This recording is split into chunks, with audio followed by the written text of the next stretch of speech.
నమస్కారం అండి. నా పేరు నాగేంద్ర. మా అమ్మగారు అన్నపూర్ణ. మేము ఈ అమ్మప్రేమ మాదన సేవా సంస్థ ఫౌండర్ అయిన కేవీ నారాయణ గారి వైఫ్, నేను కుమారుడిని. అయితే గత 3 ఏళ్ల క్రితం మనకు కరోనా టైంలో బిల్డింగ్ కన్‌స్ట్రక్షన్ ఉన్న టైంలో మేము సాయిధరమ్ తేజ్ గారికి ట్విట్టర్‌లో రిక్వెస్ట్ పెట్టిన కారణంగా మాకు అప్పుడు బిల్డింగ్ ఫండ్ ఇచ్చారు.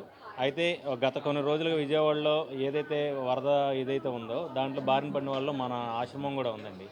అయితే ఆ వీడియో నేను ఇక్కడ ఎంత తీవ్రంగా ఉందో నేను వీడియో తీసి నేను ఫార్వర్డ్ చేయడంతో వెంటనే మళ్ళీ సాయిధరమ్ తేజ్ గారు స్పందించి మళ్ళీ కూడా నేను ఈ వరదకు కూడా నేను మళ్ళీ తన నేను ముందుంటాను, సహాయం చేస్తానని చెప్పి ఇవాళ ఆశ్రమంకి తనే డైరెక్ట్గా వచ్చి 2,00,000 చెక్ అయితే ఇవ్వడం జరిగింది. ఎంతగా ఆయనకి ప్రత్యక్షంగా 2,00,000 ఇస్తే పరోక్షంగా ఆయన ఎప్పుడో కట్టించిన బిల్డింగ్ వల్ల మేము వరదల నుంచి సేఫ్గా ప్రతి ఒక్కల ఆశ్రమంలో ఉన్న ప్రతి ఒక్క వృద్ధురాలను కూడా మేము ఫస్ట్ ఫ్లోర్లో ఉంచి సేఫ్గా ఉంచగలిగాం. ఆయనకి ఎప్పుడు కూడా మేము కృతజ్ఞులై ఉంటామండి. Thank you so much sir. అయితే ఇంతకుముందు ఒక 3 ఇయర్స్ బ్యాక్ కన్స్ట్రక్షన్ ఉన్న టైంలో మేము రిక్వెస్ట్ పెట్టగా ఫ్యాన్స్ అండ్ సాయిధరమ్ తేజ్ గారు మొత్తం కూడా మాకు 6,00,000 ఫండ్ ఇవ్వడం జరిగింది కన్స్ట్రక్షన్ కోసం. అది మొత్తం బిల్డింగ్ ఏదైతే ఉందో G+2 కట్టడం జరిగింది. అయితే మొన్న దానివల్ల అది కట్టడం ఎప్పుడైతే కంప్లీట్ అయిందో ఇప్పుడు వరదలు మొదటి ఫ్లోర్ అందరికీ తెలిసిందే, ఫస్ట్ ఫ్లోర్ అంతా మొత్తం నీళ్ళలో ఉంది.